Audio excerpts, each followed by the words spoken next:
안녕하십니까, 홍사훈입니다. 주말에는 경제와 정의를 따따블로 잡는 홍사훈의 경제쇼 플러스 시작하겠습니다. 주식, 부동산, 금, 또 요즘은 암호화폐까지 이런 위험자산에까지 투자하는 분들 굉장히 늘었습니다. 그중에는 뭐 또 빚내서 투자하는 분들도 사실 적지 않고요. 오늘 현명하게 재테크하는 방법 좀 살펴보겠습니다. 재테크 길라잡이 홍춘욱 EAR 리서치 대표 나오셨습니다. 안녕하세요. 네, 안녕하세요. 네. 반갑습니다. 경제쇼 플러스에 없어서는 안 될 보물 같은 분, 복동이 오윤혜 씨 나오셨습니다. 안녕하세요. 네, 여러분 안녕하세요. 복덩이 오윤혜입니다. 요즘 뭐 하나 하시는 게 있다면서요? 네, 제가 뭐 하나를 열었어요. 뭘 열으셨어요? 정말. 가게 열으셨어요? 가게를 열었습니다. 유튜브에 가게를 열었어요. 어, 이 경제쇼 플러스가 참 네. 좋잖아요. 네. 근데 나는 이것도 좀 어렵다. 네. 왜 갑자기 입을 벌리시죠? 이것도 어려울 때가 좀 많거든요. 예. 질문을 약간 숨겨야 될 때가 많은데 예. 그런 분들을 위해서 오윤의 경제유치원을 열었어요.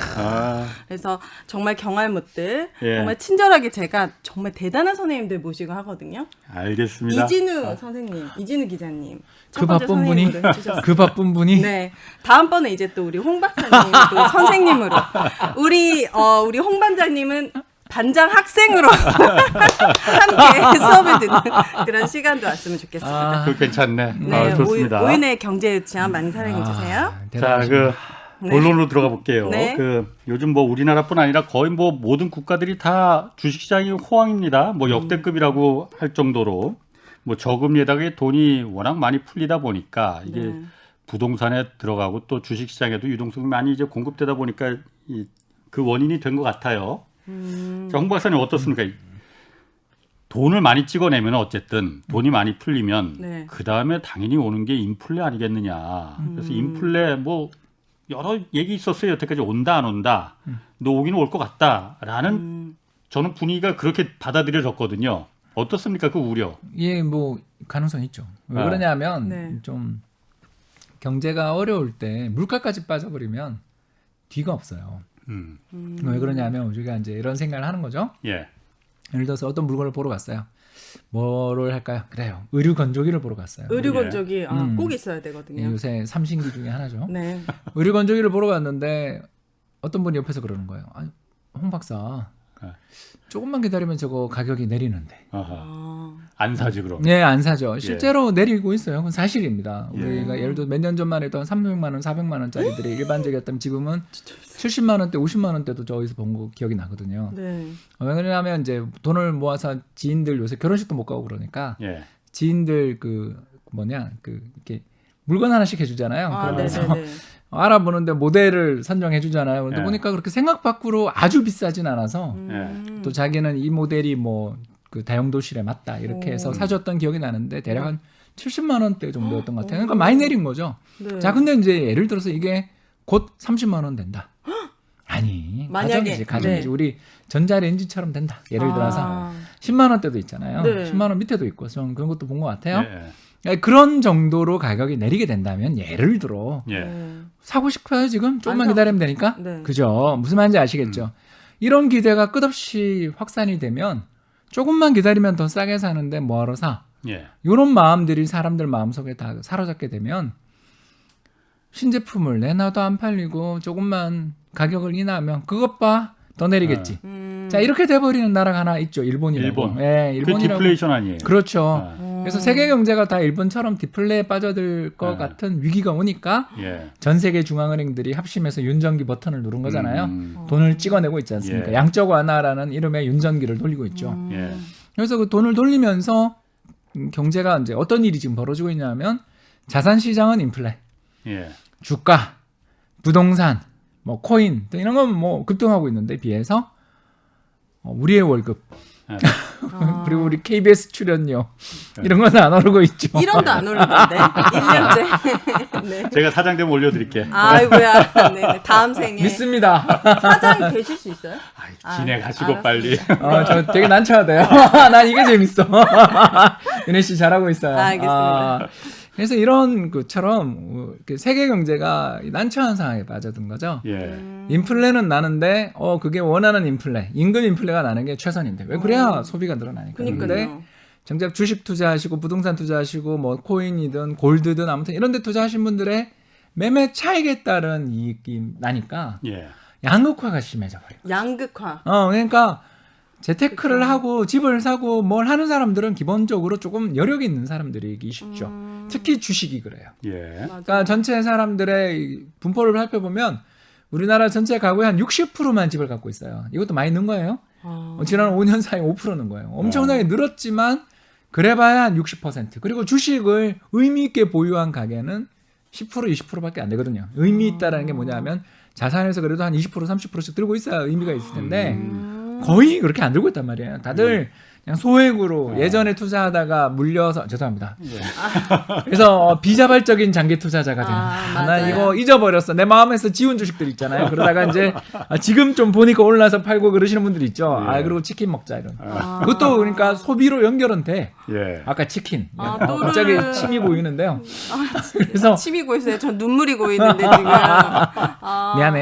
네. 이야기를 계속하자면 예. 결국 양극화라는 게 어디서 출발하게 되냐면 자산 시장만 올라가게 되면 자산에 투자할 수 있는 사람은 결국 저축을 가진 사람이고 그쵸. 그 저축이 굴러가고 있는 사람들만이 집이든 부동산이든 코인이든 뭐든 할 수 있는데 그거는 너무너무 힘들잖아요. 그러니 경제가 지금 빠져 있는 게 자산은 인플레, 우리 월급은 디플레. 이런 상황이라 네. 반만 맞았다. 예. 이렇게 볼 수 있는 것 같아요. 과거에도 이랬던 적이 있나요? 있죠. 우리나라가?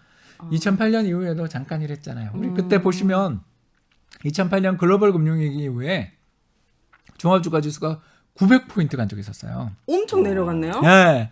삼성전자가 3만 전자 되고 막 그랬어요. 3만 진짜. 2만 전자도 잠깐 갔나?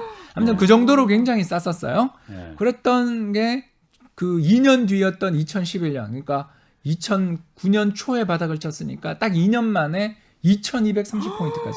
그러니까 사상 최고치를 경신했어요, 그때. 대단하다. 그러니까 그런 일들이 막 벌어지고 또 부동산도 서울 부동산의 평균 가격 기준으로 직전 고점이 2011년 초였잖아요. 예. 그러니까 그런 식으로 부동산 주식이 엄청나게 올랐는데 가만히 돌이켜 보면 2008년 글로벌 금융위기 이후에 우리 저축은행 사태부터 시작해서 뭐 별의별 일들 다 예. 겪고 또 그 해운선사들 망해가고 그렇지.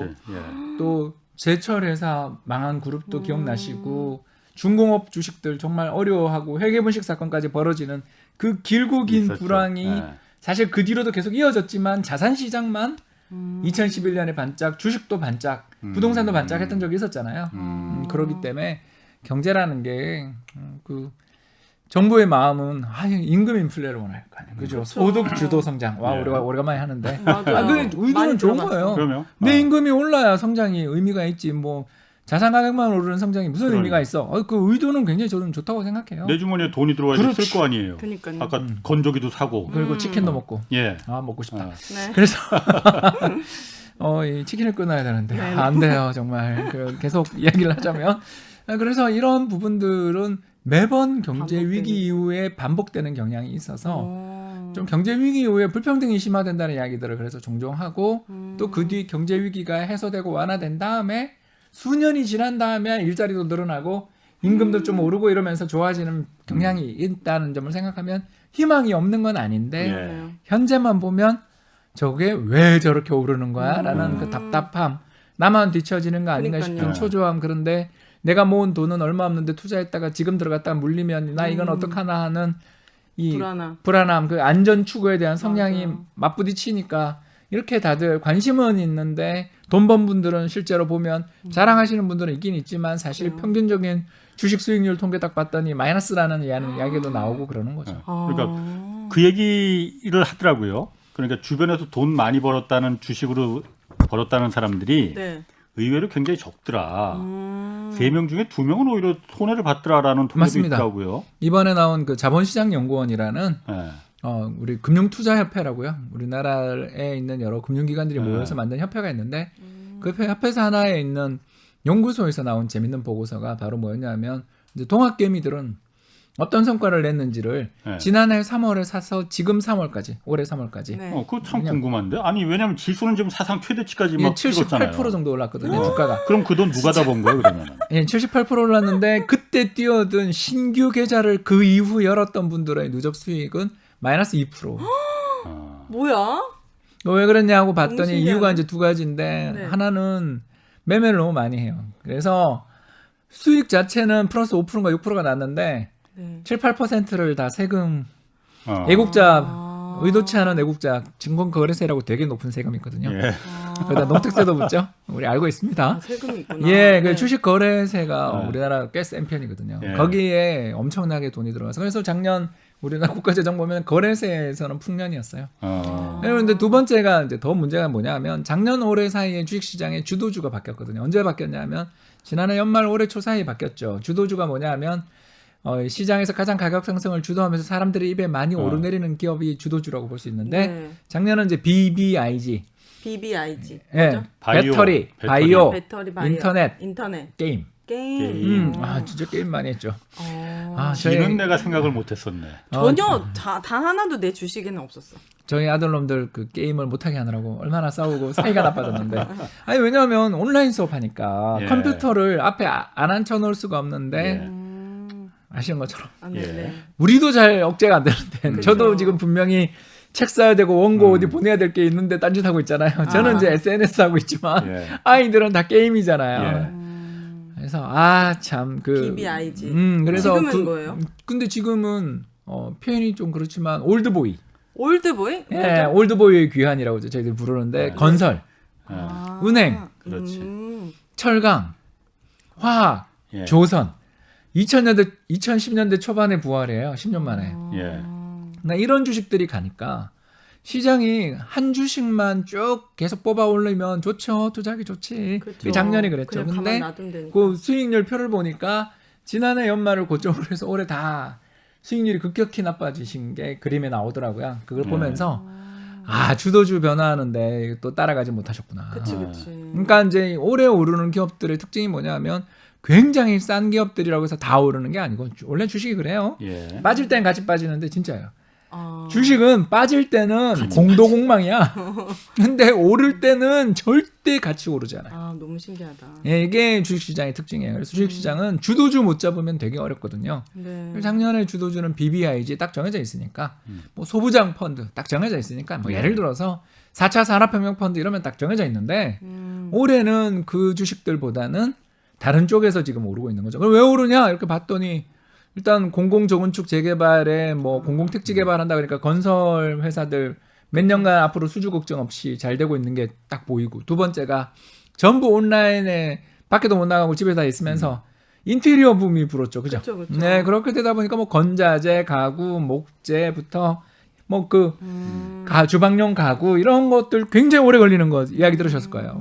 그리고 또 여기에 국제 유가가 작년 마이너스 갔던 게 네. 또 마이너스 가는지 저도 이해가 잘 안 돼요. 그게 아무튼 올해 지금 50불, 60불 하니까 엄청 올랐잖아요. 그러니까 원유가 값싼 원유를 수입해 놨는데 그걸 정제해서 만들어내는 제품의 가격은 오르니까 그 시차 효과가 생길 때 우리 원유 정제 뭐 또는 화학 회사들이 좀 좋아지는 거 있고 여기에다가 중국이 그 배를 잘못 만들어서 뭐 어떤 배가 가다 침몰을 했다는 뭐 그런 이야기 들으신 적 있죠, 그죠? 그 반품도 하고 막 그렇게 당했거든요. 그런 것들에 비해서 우리나라 배는 이번에 또 수에즈 글막기 한 건 일본 배였고, 예. 그러니까 그런 배들에 비해 한국 배들의 품질이 좋다라는 게 알려지고 또 우리 한국 기업들이 구조조정 끝에 이 조선 가격을 좀 저가 수주도 이건 좋은 일은 아니지. 그렇지만 네. 아무튼 옛날보다는 싸게 값싸게 잘 수주를 해주니까 우리나라 지금 도크가 지금 다 차는 예. 그런 상황이 되니까 이제 가격을 올리기 시작했어요. 예. 이런 여러 가지 산업들이 좋아지는데 이게 지금 작년의 테마랑 완전 완전 완전 정반대잖아요. 작년은 배터리에 바이오에 인터넷에 뭐 옛날 작년에 저도 어디 강의 갔는데 박사님 카카오도 없으면서 주식 투자한다 그래요. 소리까지 들은 적이 있었어요. 부끄러웠어요. 괴로웠어요. 저도 못 샀으니까 저는 이제 딴 거 갖고 있었는데 네. 그 주식 뭐 잘 못하네 이런 이야기까지 들은 적이 있고 그 말이 사실이잖아요. 그렇죠. 그럴 정도로 작년 장은 주도주 하나만 딱 보면 되는 장이었다면 올해는 기업의 실적 또 돌아서는 부분이 어딘지에 대한 공부가 필요한 장이 됐다. 그래서 개미에게 좀 힘든 장이다. 이렇게 볼 수 있는 것 같아요. 네. 그러면은 지금 다시 이제 본론으로 좀 돌아와서 지금 아까 인플레 얘기했었단 말이에요, 우리가. 네. 인플레가 지금 압력이 지금 계속 지금 조여오고 있는 상태잖아요. 그러면은 우리가 그 저기 주식이나 이런 부분은 뭐 피해를 볼 수 있는 자산 아닌가요? 그렇죠. 인플레 발생하면 예. 주식이 안 좋게는 안 좋아요. 예. 우리 어떤 게 가장 자산 중에서 그럼 여러 가지 뭐 투자할 수 있는 자산이라는 게 부동산도 있고 주식도 있고 금도 있고 채권 뭐 펀드 뭐 많이 있잖아요. 예, 뭐 이제 인플레 압력이 오면 어떤 게 제일 물가가 이제 막 오르기 시작하고 이게 네. 아까 이야기했던 원자재만 오르는 게 아니라 예. 경제 전체가 좀 흥청망청해지면 물가가 오르는 거잖아요. 예. 네. 예, 그런 게 이제 호황이라고 우리가 부르죠. 네. 예. 근데 이제 그 호황이 딱 출현하는 순간 중앙은행님이 발톱을 드러내는 거죠. 고양인 줄 알았는데 호랑이였다. 이제 이해되시죠? 네. 얌전히 계시는 동안에는 아니 그림같이 귀여운 뭐 예. 고양이처럼 보였을지 모르지만 중앙은행이 발톱을 딱 꺼내는 순간 무서운 맹수가 되는 시기가 인플레가 발생하는 시기죠. 예. 그래서 인플레가 발생하는 시기에 어떤 일이 벌어지냐면 주식시장이 그 뒤에 되게 안 좋아져요. 예. 왜 안 좋아지냐면 이유가 두 가지겠죠. 하나는 경기가 계속 좋아져야 기업들이 돈을 벌 텐데 네. 정부가 금리를 인상한다고 딱 나서는 순간 앞으로 미래의 경기가 금리 인상하는데 은행에 예금하면 되지 뭐하러 주식에 투자해 또는 은행에 예금하면 되지 뭐하러 내가 지금 치킨 사 먹어 이렇게 되는 순간 기업들의 매출이 줄죠. 예. 그러니까 우리나라 금리도 중요하지만 미국 금리가 이래서 중요한 거죠. 선진국 소비자들의 수요에 예. 영향을 미칠 예. 테니까. 그래서 부동산 시장이든 주식 시장이든 다들 금리 인상하면 일단 처음에 문제가 생기는 게 그 경기 전망이 어두워지는 거. 두 번째는 뭐 당연한 이야기입니다만 금리 수준이 제가 편안히 얘기 하나 할게요. 네. 제가 이제 투자하는 펀드 중에 하나가 30년 만기 미국 국채에 투자하는 펀드가 있어요. 네. 그런 펀드가 있거든요. 네. 30년 동안 미국 달러 이자를 받는 펀드인 거죠. 오, 괜찮죠? 근데 금리가 최근에 많이 올라서 한 3% 가까이까지는 안 되지만 2% 중반 정도 돼요. 예. 자, 이걸 딱 보는 순간 제가 되게 갈등했거든요. 팔아야 되나? 아니, 사야 되나 그걸. 아, 그걸 사야 되나? 금리가 2% 넘어서서 3%를 향해서 막 올라가는 예. 30년 동안 고정금리로 정부가 발행한 계속 그렇게 국채를 주는데. 그 정도 주는데 우리나라 지금 은행 예금 0.5%인데 예. 어디 투자해봐야 뭐 이 정도 수익도 안 날 것 같으면 고민되겠다. 꼭 그렇게 주식 해야 되나? 그렇잖아요. 주식의 왜냐면 주식이라는 게 수익률보다 그 채권의 수익률이 더 높을 높아질 거라고. 수도 있고 예. 채권이 가지고 있는 또 장점이 안정적. 원금 안전하다. 안정적이고 원금도 보장되니까 네. 거기다 달러 이자니까 예. 환율이 좀 급등하는 좀 어려운 시기가 올 때는 환율이 급등하잖아요. 우리 작년에 1,300원 가는 거 봤잖아. 환율 급등하는 시기에는 환차익도 우리가 기대할 수 있으니까 미국 금리가 그런 식으로 막 올라가서 30년 만기 국고금리가 2.4, 2.5까지 진짜 갔거든요. 예. 가면 투자자들 입장에서 뭐하러 주식해? 뭐하러 금을 사? 이자도 안 주는데 금도 이자 안 주잖아. 그러면서 채권을 사러 돈이 가는 거죠. 예. 네. 그러니까 둘 다 문제가 생기죠. 경제 전망도 별로 안 좋아지는 데다가 예. 채권을 사는 데 따르는 매력, 투자의 매력. 예. 30년 동안 난 죽을 때까지 그러니까요. 그 30년 동안 고정금리 이자 그럼 매달 주는 거예요? 그거는 이제 분기에 한 번씩 주는 아. 채권이 제일 많고요. 네. 아무튼 그런 식으로 근데 그 잘만 채권의 매수 시기를 조절하면 매달 받을 수도 있는 거니까 그런 식으로 노후 재산 관리를 꿈꾸는 사람들도 없다고 말은 못 하잖아요. 그렇죠. 게다가 금리가 예를 들어서 2.4, 2.5인데도 이 고민하는데 3% 넘었다. 그러면 4% 넘었다. 고민 안 하죠. 그럼 그냥 사야죠. 네. 2018년이 그랬어요. 예. 2018년에 미국 그 30년 만기 국채 금리가 4% 근처까지 갔거든요. 그러니까 막 매수세가 몰리면서 환율 급등하고 주식 다 팔고 그때 주식 시장 우리나라 1,800포인트까지 폭락했잖아요. 그러니까 그런 일이 벌어질 수 있는 거죠. 그래서 네. 인플레 나면 뭐 돈 복사기가 되고 현금은 휴지가 되고 부동산이랑 뭐 주식 가격 오른다라는 식으로 막 이야기하시는 분들이 있는데 그건 좀 죄송하지만 직관적인 거죠. 예. 뭐 그래 세상 물가가 다 오르는데 주식 안 오르겠어 이렇게 생각하실 수 있는데 그 반작용을 생각해야 되는 거죠. 예. 반작용이 뭐냐면 중앙은행이 가만히 있냐. 더 나가서 채권금리가 그렇게 물가 상승하면 채권금리를 더 올려주지 않으면 소화가 안 되니까 예. 채권금리를 계속 정부가 높은 금리로 발행해 줄 텐데 그러면 그 채권 사는 게 훨씬 장기를 생각하면 이익이 아니, 된다라고 어떤 사람은 판단할 수도 있으니까 예. 이 투자자들의 그 어마어마한 매수 대열에 이탈자가 생길 수 있다.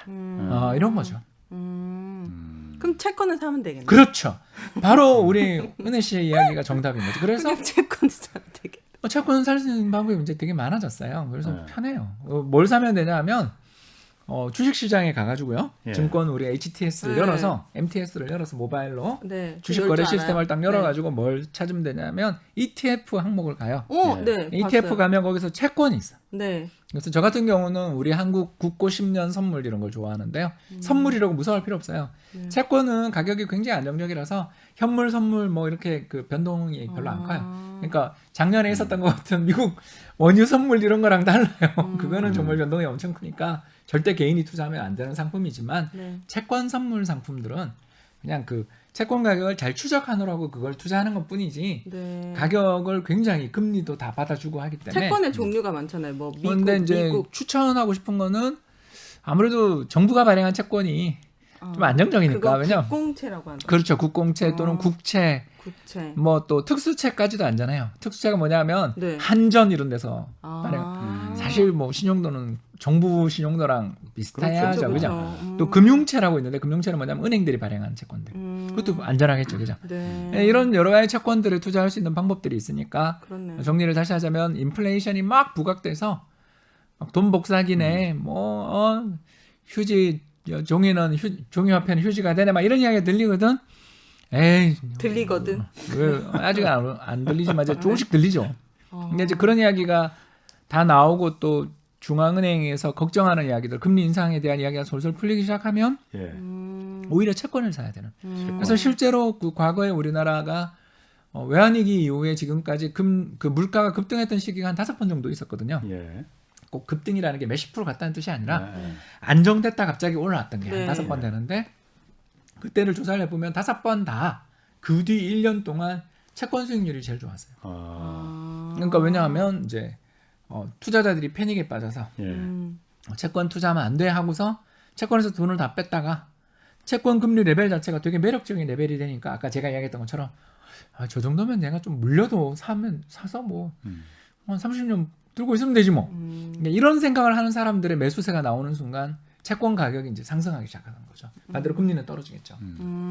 그럼 지금 같은 경우에 요즘 제일 그야말로 특히 젊은 세대들이 다들 그 암호화폐 얘기하지 않습니까? 뭐 코인? 비트코인, 뭐 도지코인. 도지. 도지코인은 이걸 뭐 장난으로 만들었는데 그러니까, 이게 시바견. 발음 조심하셔야겠어. 왜요? 시바견. 네. 되게 이거 귀여운 강아지죠. 네. 비트코인 암호화폐는 이거는 그러면은 그 투자 자산으로서 홍 박사님은 아주 소액. 그럼 아주 소액이라면은 좀 추천을 하실만 하다는 거예요, 그러면. 그러니까 뭘 찍어주지는 못하겠는데 아니 찍어달라는 얘기 아니고. 그냥 뭐 아주 조금 자기 자산의 뭐 저는 10% 1% 이내? 저는 1%. 1%? 저는 1% 정도 하고 있어요. 1%인데 막 자산 막 1% 몇 억 아니야? 네, 죄송합니다. 은혜 씨, 제가 그러면 여기 방송에 나와요, 내가? 알겠습니다. 놀러 다니느라 바빠서 내가 알겠습니다. 지금 어디 지금 1% 지금 정도 아주 소해. 네, 왜 그렇게 소액을 하고 있냐면 일단 뭐 투자를 해야 일단 관심이 가더라고요, 사람이라는 게. 그쵸. 그래서 예. 가격 변동을 좀 보려면 예. 관심이 생기려면 좀 묻어놔야 일단 투자가 된다라는 게 첫 번째고, 두 번째는 제가 아주 부끄럽지만 명색이 파이낸스 경영학 박사잖아요. 네. 근데도 잘 몰라. 비트코인에 대해서 나오기 시작해서 공부를 시작한 지 벌써 한 3년 넘었거든요. 제가 사실 예. 책도 열심히 보고 책 보는 거 워낙 좋아하니까 심지어 그 사토시가 썼던 논문까지 읽어봤거든요. 네. 암호화폐에 관한 네. 논문이 있어요. 그걸 쭉 읽어봤는데도 사실 잘 이해가 안 되더라고요. 이게 아무래도 그쪽 공학 쪽 지식이 좀 부족하고 예. 컴퓨터 관련 지식이 부족해서 생긴 문제이겠죠. 아무튼 그래서 이 공부를 좀 계속해 나가기 위한 목적으로 네. 좀 투자를 해야 공부를 하잖아요. 사실. 자산으로서 가치는 있겠죠. 그건 있겠죠. 없지는 않은 게 네. 제가 투자에 대해서 편하게 이거는 여러분들한테 반론이 분명히 있을 것 같아서 이게 약간 있겠죠. 전제를 깔고 당연히 있을 수 하자면 있습니다. 당연히. 예. 주식, 부동산, 채권 셋은 다 가지고 있어야 되거든요. 주식, 부동산, 채권은 예. 어느 하나를 버리기 아까울 정도로 좋은 자산들이고 예. 또 셋 다 하나만 있으면 위험해요. 아까 채권은 인플레 나면 위험하다 그랬고 주식 같은 경우는 중앙 정부가 금리 막 인상하는 시기에는 주식 수익률 안 좋다 그러고 부동산 같은 경우는 일본에 잃어버린 30년 봤던 것처럼 부동산 시장 가격이 너무 거품에 도달해 버리면 예. 펑 붕괴되고 나면 나라를 망가뜨리고 지도 그 부동산 가격 자체도 얼마 못 오르잖아요. 네. 이러기 때문에 그 셋은 서로가 보완하는 관계예요. 자, 그런데 한 가지 문제가 있어. 뭐죠? 부동산이 너무 덩치가 크다. 그러니까 우리나라 서울의 아파트가 지난 4월 기준으로 해서 평균 거래 금액이 뭐 11억 정도까지 왔다고 그러잖아요. 이거 뉴스가 나오던데 11억 정도가 평균이라니 세상에. 세상에 진짜. 이건 좀 너무 심하게 비싸니까 이걸 뭐 웬만한 직장인들은 평생 10억의 자산을 모으는 게 목표인 사람도 많은데 어떻게 우리나라 전체 그 2020년 기준으로 해서 가계 자산 그 현황을 살펴보면 10억 이상의 자산을 순자산이죠. 그러니까 부채를 네. 제외하고 10억 이상 가진 사람이 전체 우리나라 인구의 그 가계의 10%가 안 돼요. 근데 어떻게 사는 거야 다들? 그러니까 궁금하다니까 나는. 어?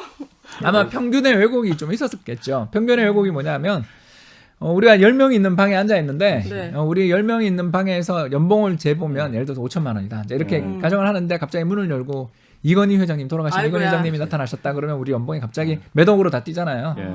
그런 것처럼 평균값과 아주 특출나게 그 소득 수준이 높은 분이 예. 또는 아주 특출나게 집값이 비싼 집이 평균에 들어가는 순간 전체 평균을 올리는 그러니까 즉 불평등이 심할수록 평균이 올라가서 평균 통계를 보면 안 되는 일이 벌어질 수 있는 거죠. 저도 그렇게 생각해요. 그러니까 그렇기 때문에 집값도 평균값은 11억이지만은 중위값은 한 7억 정도. 9억대 정도. 9억대인가요? 9억대 정도로 알고 있습니다. 아무튼 예. 2억 차이 나는 걸로 아. 기억하는데 이건 뭐또 그거나 PD님, 9억이나 11억이나 PD님 뭐. 잘 부탁해요. 편집 잘 부탁해요. 계속합시다. 네. 그래가지고 이런 문제를 해결할 수 있는 방법이 투자자들이 고민을 많이 하는 게 예. 주식이나 채권은 소액으로도 투자가 가능하니까 얼마든지 우리가 투자를 할 수 있는데 예. 문제는 부동산 투자하기가 너무 어려우니까 그러니까요. 요 대안이 세 가지가 있어요. 뭐죠? 첫 번째가 리츠 들어보셨죠? 대출. 아니. 리츠. 간접 부동산 오케이, 투자. 죄송합니다. 아. 리츠 죄송합니다. 그 대출이 마음속에 있어서 마구니가 껴서 지금 그 대출 없이 부동산 어떻게 사요? 네. 맞아 동의한다니까. 근데 네, 제 말은 리츠. 이제 예. 우리 방송을 들으시는 분들 중에서 난 부동산을 가지고 있어서 그건 안 들어도 돼 하고 돌리시는 분도 계시겠지만 예. 좀 뭐 부동산에 내가 비중이 너무 큰 것 같은데 다양은 없나 이렇게 고민하시는 분들이 있으니까 있습니다. 예. 그래서 이야기를 하는 거고요. 네. 그래서 처음으로 부동산 대신 해볼 수 있는 게 바로 리츠 상품인데 부동산 투자 신탁증권 쉽게 얘기해서 돈 모아가지고 대신 건물 사주는 펀드예요. 아 일종의 펀드. 일종의 부동산 펀드라고 보면 되는 거죠. 쉽게 말해서. 근데 이제 주식처럼 거래가 가능해진 게 리츠. 예. 부동산 펀드라고 또 따로 저 운영사 가서 가입하는 펀드가 있고요. 예. 예. 그런 거에 투자를 하는 게 이제 첫 번째 방법이 되겠죠. 근데 우리나라 상품이 아직까지는 조금 그거가 좀 약간 문제가 있는 부분도 있고 그래요. 그러니까 저 같으면 좀 몇몇 돈 많은 운용사에서 한 1조 원 만들어가지고 KB 스타 부동산 50 아파트라고 있거든요. 들어보셨죠? 우리나라를 대표하는 50개 단지를 모아놓고 스타 뭐 50지수 이런 걸 만들어놨어요. 그래요? 그러면 50개 단지에 있는 아파트 하나씩만 사가지고 그러니까 한 1조 원 정도 펀딩해가지고 네. 50개 우리나라를 대표하는 50대 단지에서 네. 뭐 보나마나 뭐 대치동에 있는 그 아파트라든가 아니면 부산 해운대에 있는 그 아파트 같은 것들을 사서 이제 우리가 각 아파트당 2호씩을 사서 네. 하나를 만들어 놓고 그거를 펀드로 만들어서 상품을 팔면 우리는 주당 10,000원에 예를 들어서 그 상품을 팔면 우리나라를 대표하는 50대 아파트 단지 가격이 오르면 우리가 들고 있는 그 펀드 가격도 오르고 예. 반대로 50대 단지 아파트 가격이 떨어지면 우리 펀드 가치가 떨어지는 그런 상품이 나오면 너무너무 좋을 것 같잖아요. 네. 왜냐하면 거액이 필요 없이 부동산에 투자를 할 수가 있으니까. 네. 예. 근데 그런 상품들이 우리나라에 좀 없어요 아직. 어머 없어요. 예, 아직 없어요. 그럼 리츠 이런 건 그건 대부분이 사업용 리츠예요. 그러니까 뭐냐 하면 건물, 오피스. 오피스 아. 그리고 물류센터 하나 더 있는데 그 저 쇼핑몰 예. 이런 것들이 대표적이에요. 근데 이게 우리 부동산 시장하고 상관없는 부동산이니까 부동산은 부동산인데 거주용 네. 부동산이랑 아파트랑 아니죠. 상관없잖아요. 그래서 이 문제가 있어요. 그래서 이런 문제들을 해결하기 위해서는 결국 제 생각이죠. 이거는 제 생각에는 좀 그런 펀드들이 나와주고 주거용 부동산 펀드 이런 게 나와주면 좋겠는데 아직 그까지는 우리가 안 돼 있으니까 또 다른 대안을 또 찾아야 되는 거죠. 네. 또 다른 대안이 이제 금. 금. 금은 이게 옛날의 화폐잖아요. 지금의 화폐라고 이제 볼 수는 없고 지금은 상품이죠. 네. 옛날에는 금본위제 시절에는 뭐 금이야말로 진정한 의미에서의 지폐 화폐였습니다. 예. 왜냐하면 금 1온스는 미 35달러로 교환을 보증한다 이렇게 꽝 찍혀 있었어요. 예. 네. 그러면 금은 무조건 지폐로 동일한 가치로 바로 보증이 되고 지폐는 또 금으로 보증이 되는 예. 그런 화폐 시스템을 가지고 있었던 금이야말로 지금 현재처럼 종이 지폐 시대가 와서 이제는 뭐 보증 이런 거 없잖아요. 그렇죠. 정부가 아까도 이야기했지만 윤정기 막 누르면 그냥 네. 지폐를 마군대로 뽑아낼 수 있는 세상이 왔으니까 예. 이런 세상에서는 금에 투자를 하는 것도 좋은 방법이 되겠다라고 생각했을 때 이제 금의 또 문제가 뭐냐면 세금이 엄청 세죠. 아 그래요? 예, 우리 저쪽 시내에 있는 뭐 귀금속 이런 데 가서 네. 애기들 돌반지를 맞히시는 날이 네. 이제 곧 올 거 아니에요. 축하드려요. 그리고 네. 아, 네. 잘 크고 있나요? 아, 이러면서. 네네네. 그래서 돌반지를 맞추면서 가보면 알겠지만 세공비부터 시작해서 부가세를 엄청 내야 돼요. 왜냐하면 상품이니까. 예. 커머디티니까. 예. 그리고 상품에는 부가세가 붙죠. 예. 그래서 실제로 우리가 예를 들어서 10만 원을 주고 간다 그러면 정말 그 금의 가치는 8만 원대일 거예요. 그럼 예. 팔 때는 또 세금을 내야 되거나 아. 문제 또 그 디자인들이 뭐 이거는 표현이 좀 그렇습니다만 구려요 뭐 이럴 수도 있잖아요. 그러면서 아무튼간에 금의 그 가치가 좀 이렇게 거래 비용이 크다고 저희들이 이야기하죠. 예. 그리고 이제 두 번째 문제가 뭐냐면 금이라는 것 자체가 도난이 굉장히 쉬워요. 뭐 하기가 쉽다고요? 도난 도난. 뺏기거나 잃어버리면 뭐 끝장이잖아요. 네. 이해되시죠? 예, 그죠? 예. 제일 먼저 뭐 요새는 그래도 옛날보다 훨씬 우리가 방범 대책이 잘 돼 있지만 아무튼 집안에 들어와가지고 제일 먼저 훔쳐가는 게 폐물이잖아요. 예. 얘나 지금 우리 집에 아무것도 없거든요. 훔쳐갈 게 없을 거야. 도둑이 와도. 보물은 여기 그렇구나. 계시니까 아, 네네. 은혜 씨랑 아기가 있으니까 도난이 될 수 있구나. 네. 뭐래? 네. 아무튼 이상한 포인트에서 터졌습니다. 죄송하고요. 네. 혼자만 터지시고. 네. 이렇게 얼굴이 붉어지죠? 그래서 그 도난의 리스크도 있고 하니까 이런 것들에 대한 또 대안이 없냐를 많이 찾는 분들 중에 이제 암호화폐에 대해서 관심을 가지시는 거. 정확하게는 암호자산이라고 부르라 그러더라고요. 이건 원래 화폐가 그래서 아직 지금 아니니까. 금값이 지금 인플레 압력이 있으면 원래 안전자산으로 금을 찾게 마련이라면서요. 그런데 금값이 지금 오히려 떨어지는 게 네. 그 대안으로 지금 비트코인 암호화폐를 갖다가 있으니까 그거로다 지금 하는 거 아니냐 그런 얘기도 하거든요. 네, 지금 그 얘기 마침 하셔서 좀 네, 맞아요. 작년 하반기에 이게 온수당 한 2,100불까지 갔었던 게 지금 1,700불이니까 많이 빠졌죠. 예. 400불 빠졌으니까. 예. 네. 300불 좀 더 빠졌네요. 그래서 이 정도 금값이 빠지는 것은 있을 수가 없는 일이다라고 예. 이야기하신 분들이 주변에 꽤 있는 게 네. 왜냐하면 아까 물가도 오르고 물가가 오르게 될 때는 종이 지폐의 값은 떨어지는 거니까 그럴 때는 금으로 좀 이 종이 지폐의 값이 떨어지는 문제를 해결하자, 예. 완화하자 음. 하면서 금에 대한 수요가 생길 수 있는데 아까 제가 이야기했던 금의 문제가 세금도 되게 비싸고 도난의 위험도 있는 예. 문제를 암호화폐에 투자하면 어느 정도 해결할 수 있지 않냐라는 그런 이야기를 하시는 분들도 계시는 거예요. 그럼 그 대체 자산이 나왔기 때문에 금값이 좀 하락한다는 그럴 수도 말씀이신가요? 있는 주장이 오. 있어요. 왜 그러냐면 실제로 이번에 뭐 테슬라의 그 앨런 머스크 같은 분들 지 그 혼자 매- 팔았던데 또 뒤지게 먹고. 아무튼 뭐 그분은 그 펀드 그 보고하는 이제 분기가 끝나고 나면 거래소에 자기 회사의 재무 상태를 보고하는데 예. 거기다가 그 코인을 자산 이렇게 넣어놨더라고요. 그러니까요. 그러니까 그분은 근데 이걸 좀 중시하시는 그런 분들도 계시는데 사회적으로 본다면 아직은 뭐 화폐라고 볼 수는 없으니까 예. 그래서 암호 자산이라는 표현들을 요새는 좀 크립토 에셋이라는 표현을 많이 쓰자. 아니 근데 금이 뭐 암호화폐를 디지털 금이라고 하잖아요. 근데 진짜 금을 갖다 그 대체할 수 있는 그 자산이 되는 거예요? 아, 금이라는 그건 뭐- 건 실제 가치가 있는 거 아니? 그 내지 눈에 가치가. 보이기도 하고. 사실은 둘 다 가치 없죠. 금이 왜? 금은 가치가 있죠. 금이야 그는- 금리빨도 해야 되고 뭐 그거는 금반지도 인간의 하고 마음속에 뭐. 있는 거죠. 그 네. 제가 아주 유명한 이야기를 하나 하자면 1512년 어머나. 여기서 너무 옛날인데. 이런 숫자가 나오는 거 보면 저도 이제 참 이런 거 좋아하는 사람인 건데 1512 원시 시대 아니에요? 에라이. 진짜 1500 뭐 무슨 일 있었죠? 1500년대는. 아유 그 저기 연산군이 조선을 망치고 있던 시절입니다. 아, 아무튼 그래요? 계속 이야기할게요. 죄송합니다. 그래서 지식이 이제 짧아서. 그때 코르테스라는 사람이 건달이요. 네. 스페인의 날 건달인데 이 코르테스라는 사람들이 자기를 따라다니고 있는 용병 일당들을 데리고 어디를 갔냐면 지금의 멕시코 시티를 갔어요. 예. 아즈텍 제국을 멸망시키러 이제 갔는데 가서 이제 그 운 좋게 천연두를 같이 가져갔다는 거 아시죠? 그래서 유럽인들이 가지고 있었던 질병인 이 천연두라든가 혹은 각종 여러 가지 질병들 대부분이 가축으로부터 전염된 질병이죠. 우리 네. 코로나가 지금 천상갑이라든가 아니면 박쥐다 이런 네. 의심을 하는 것처럼 그 천연두를 비롯한 아주 치명적인 질병 대부분이 가축으로부터 예. 온 네. 거예요. 그래서 그 천연두 접종 우두하고 우두. 하는 게 그런 거거든요. 그런데 문제는 그때 당시 잉카 제국이든 마야 제국이든 아즈텍 제국이든 아무튼 아메리카 대륙에는 우리가 기르고 있었던 스타일의 소가 없었어요.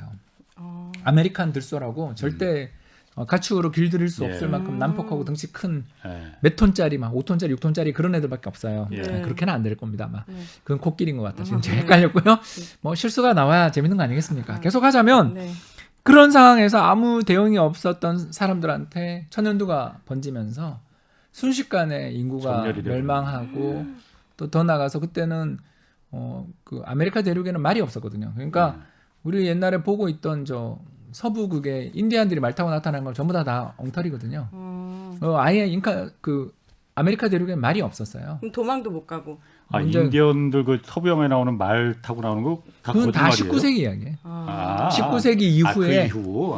그 19세기 이후에 그러니까 유럽인들이 아메리카 대륙을 이렇게 간지 300년 400년이 지나 그 아메리카의 원주민들도 총기와 말에 익숙해진 이후의 일입니다. 그래서 계속 이 이야기를 왜 하시는지 왜냐하면 궁금합니다. 그때 이제 이걸 정복한 코르테스가 사람들을 약탈할 거 아니에요. 약탈하면서 금을 가져와 금, 누렇게 빛나는 금을 가져와 금 외치는 거예요. 그러니까 밑에 있던 이제 그 협력하는 우리로 이야기하면 이제 친일파 같은 사람들이 있었으니까 말이 통역이 됐을 거 아니에요. 그냥 묻는 거죠.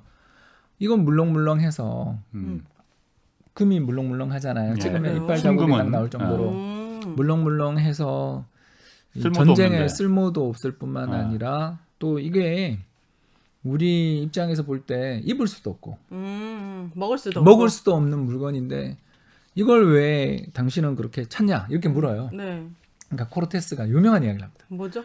우리는 황금이 없으면 아픈 병을 앓고 있다. 마음의 병을 앓고 있다. 황금이 없으면 알아 누울 수밖에 없는 일종의 마음의 병을 갖고 있고 어머나. 이 불치병을 치료하는 유일한 방법은 황금밖에 없다. 그래서 가져와. 금은 이제 내재 가치가 원래 없다. 뭐 그 얘기를 지금 하시는 거예요. 그렇죠.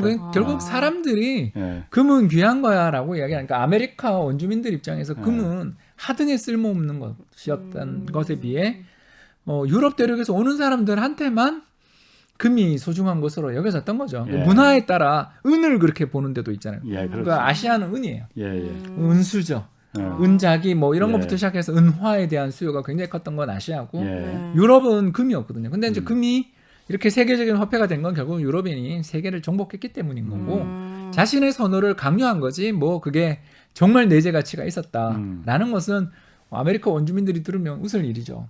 그런데 우리 집회 역시 마찬가지인 게 정부가 권위를 가지고 집회를 윤정기를 가지고 발행을 해주지만 사실 이 집회가 휴지 조각이 된 나라가 생각으로 엄청나게 많거든요. 대표적인 나라가 북한이나 아르헨티나거든요. 이런 나라들은 달러라이제이션이 됐다고 이야기하는데 이게 뭐냐면 자기들이 너무나 잦은 화폐 개혁과 인플레이션으로 자기 돈에 대한 어떤 평가가 너무 어려워지고 혼란스러워지게 될 때 사람들은 달러를 쓰거나 아예 금화를 써요. 그렇죠. 그래서 그 아르헨티나로 우리나라 몇몇 기업들이 진짜 동이나 은, 이 화 있잖아요. 은화 이런 거를 수출하기도 합니다. 왜냐하면 순도를 믿을 수 없으니까. 그러니까 그럴 정도로 세상은 이렇게 그 신뢰인 거죠. 신뢰. 그러니까 이걸 믿을 수 있는 화폐야. 이거를 누구나 어디나 이걸 들고 가면 다 돈으로 받아들여 주면 그건 화폐예요. 그러나 이걸 들고 갔는데 이거 어디 쓰는데 그게 이제 아메리카 대륙에 있었던 일이겠죠. 이건 뭐하려고 그러는데요? 라고 이야기하게 되는 순간 새로운 거래의 규칙을 정하거나 누군가가 누구를 압도해야만 거래가 이루어지겠죠. 그게 이제 정복이었던 거고 결국 지난 인류의 역사를 이렇게 생각해 보면 금 찾아 떠난 건달들이 세상을 다 금으로 물들인 게 인류의 역사였다고 볼 수 있는 거죠. 그런 것처럼 저는 코인에 대해서 뭐 내재 가치가 하나도 없고 저거는 아무 쓸모 없어라고 이야기하시는 분들의 말에도 일정하게 동의하는데 다른 한편으로는 그렇게 이야기하면 현대의 우리의 화폐 시스템, 특히 동전을 생각해 보시면 되거든요. 우리나라 10원짜리 동전, 옛날 동전이랑 지금 쓰는 동전이 다른 거 아시죠? 요새 나온 동전은 불면 날아가는 동전이죠. 더 작고 굉장히 작아요. 반짝반짝 윤던하고. 그리고 옛날에 나온 동전은 크고 두껍죠. 자, 그런데 그 안에 들어가 있는 금속의 가치는? 똑같아. 아니죠. 완전히 가치가 10배 이상 차이 나겠죠. 왜냐하면 그 비싸잖아요. 동이 지금 톤당 10,000불 넘었을 거예요. 그러니까 동의 가치가 계속 높아지게 따라서 동전이라고 말을 했지만 사실 그 안에 동은 별로 안 들어가고 값이 싼 다른 금속들을 넣게 되는 식으로 화폐의 가치를 조정해주고 반대로 옛날에 만들어졌던 화폐 1970년대, 80년대 만들었던 10원짜리 동전 같은 경우는 동이 충분히 들어있겠죠. 예. 그런데 우리는 그걸 동일하게 10원으로 인정해 주죠. 인정해주죠. 그쵸, 예. 그쵸. 왜? 그냥 예전부터 그랬으니까. 그러니까 이런 사례 분석에서 우리가 알 수 있는 거는 그 비트코인을 비롯한 수많은 그런 암호 자산이 정말 대체 자산이 될 수 있느냐? 저는 예. 대체 자산의 일부로 보고 편입한다 그랬는데 정말 진정한 의미의 소액이 아닌 주력 자산이 되려면 두 가지를 달성해야 된다는 걸 이제 오늘 알았죠. 하나는 뭐죠? 첫 번째가 신뢰. 신뢰. 이걸로 하면 언제든지 누구나 다 받아들일 수 있는 사람들 사이의 확산과 네트워크, 신뢰 이런 것들을 가져야 되는 거고 두 번째가 가치가 지금처럼 하루에 20% 오르고 하루에 5%씩 빠지고 이러면 안 되지. 화폐로서의 가치는 없죠. 없죠. 그러니까 자산으로서의 가치가 없다라는 뜻을 이야기하는 게 네. 아니고 그걸 화폐의 대안으로 찾고 대체 자산으로 찾고 뭐 이렇게 하기에는 너무 불확실하니까 가격의 변화 방향이나 예상 방향들을 우리가 그렇게 점치기 어려운 불확실한 것에 대해서 투자하려는 사람들은 소수의 모험심이 넘치는 분들은 하겠지만 저같이 이제 50대 더군다나 회사 그만두고 이제 지금 어떻게 보면 자영업을 하고 있는 프리랜서 일을 하고 있는 제 입장에서는 소액만 그렇게 가능하게 되는 것 같아요. 그 암호화폐라는 게 사실 지금 화폐라는 그 단어가 뒤에 붙어서 그렇지 화폐로서의 기능을 할 거라고는 지금 믿는 사람 없지 않습니까? 그리고 오히려 화폐로서 만약 그게 기능을 한다면은 자산으로라도 이게 살아남겠느냐라고 말을 하는 분들 많이 있거든요. 왜냐하면 비트코인이라는 게 처음 나오는 개발된 이유가 아까 그 사토시라는 그 사람이 진짜 이름이 사토시인지 아닌지 모르겠지만은 누군지 모르는 그 비트코인을 개발한 사람이 미국의 달러를 너무 그냥 그 중앙 정부가 그냥 찍어내니 그거에 대응하기 위해서 저 꼴 보기 싫다 해서 달러를 대응할 수 있는 그 화폐로서 지금 만들었다가 그래서 한때는 비트코인이 굉장히 무슨 블랙머니 뭐 암흑가에서 부정한 방법으로만 쓰는 거라고 취급받았다가 지금 자산으로 인정받는 거는 우리 화폐이지 안 할래라고 일종의 뭐 항복선언 같은 걸 해버리니까 지금 자산으로서 지금 제도권 금융기관에서 인정을 해주는 거잖아요. 근데 이제 화폐라고 주장하시는 분도 굉장히 많아요. 제가 이제 뭐 다른 데서 인터뷰하면서 내재 가치는 없고 예. 이거는 투자의 자산으로서는 뭐 후보로는 된다고 본다. 그리고 어떤 자산이 거래가 될 때 있어서 가격의 변화 방향을 예측할 수 있는 어떤 모델들이라든가 또는 논리, 수요와 공급의 툴 이런 것들은 아직 좀 약하니까 가격의 변동성이 이렇게 커가지고는 화폐의 대안이 되기는 어려운 면이 있지 않냐 이렇게 이야기했다가 엄청 제가 혼났거든요. 댓글에서 이렇게 혼나잖아요. 댓글은 보면 안 됩니다. 보면 안 돼. 예, 보면 안 됩니다. 멘탈을 흔들리고 싶다면 스스로를 불행하게 만들고 싶다면 댓글을 보세요라고 말을 드리고 싶고요. 저처럼 조롱에 강해지시면 되는데 그런 거 보고 그냥 잊어버리세요. 빨리. 어째 미모가 뿜뿜하시던 게 이렇게 숙면을 취하시는군요.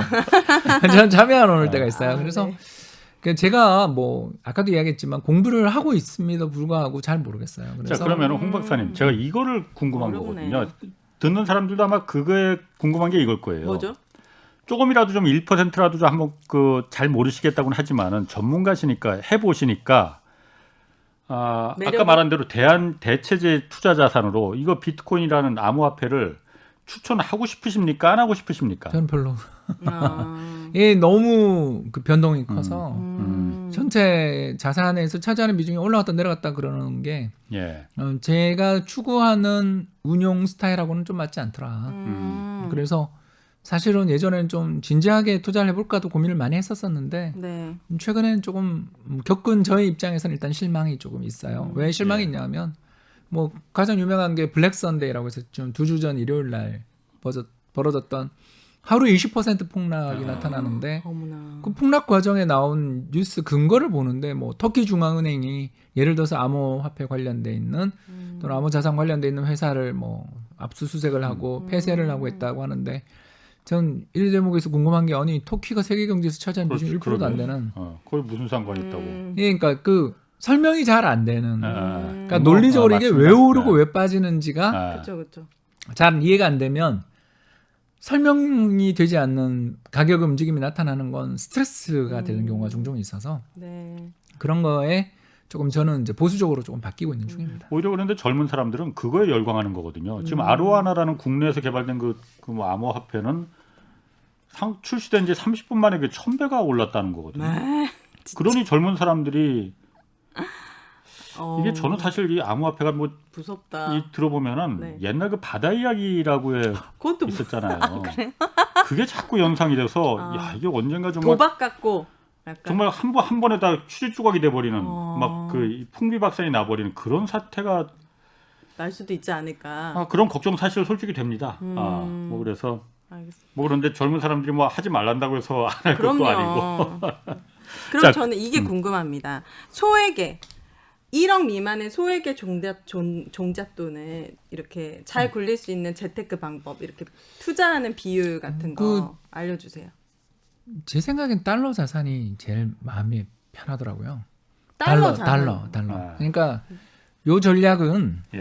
그 종잣돈을 절대 깨먹으면 안 되는 분들한테 추천하는 전략이에요. 그러니까 현재 시점에서 이 은행에 넣어봐야 0.5%밖에. 예. 그리고 부동산이 오를 것 같아서 투자하고 싶지만 종잣돈이 너무 적고 그렇다고 주식에 투자하자니 이미 많이 올라버린 것 같고 그리고 비트코인부터 시작해서 암호자산 같은 경우는 변동성이 너무 크고 그러니까 이런 고민에 빠지신 분들에 대한 대안이 되는 거죠. 그러니까 공격 성향이 아닌 나 이 종잣돈 1억 미만에 뭐 5천만 원이든 1,000만 원이든 아무튼 1억 미만이니까 이 정도의 종잣돈을 가지고 계신 분들의 첫 번째 목적은 뭐냐면 안전하게 굴리는 거거든요. 근데 그렇다고 해서 물가 상승률에도 미치지 못하는 금리를 받는 건 안전한 게 아니라 100% 위험해지는 짓이잖아요. 그렇지. 아니 왜냐하면 소비자 물가가 1% 2%라도 오르고 있는데 금리 0.5%면 말도 은행 안 되죠. 예금을 했다는 자체는 사실 자신의 자산이 계속 축소되는 결과밖에 예. 없잖아요. 네. 그러니까 그건 안전하게 손실나는 방법이니까 이 둘의 중간의 교차점이 저는 달러 자산 아니냐라는 거죠. 달러 자산이 가지고 있는 좋은 장점이 뭐냐면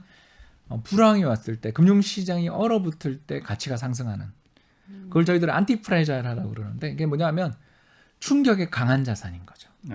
그러니까 불황에 강한 자산. 그럼 달러를 사라는 거예요? 그렇죠. 달러 자산을 사는데 어. 꼭 그냥 지폐로서의 달러를 사라는 뜻이 아니라 네. 달러화에 투자하는 상품을 사는 것도 달러를 보유하는 거랑 똑같잖아요. 달러화로 된 자산에 투자하는 것.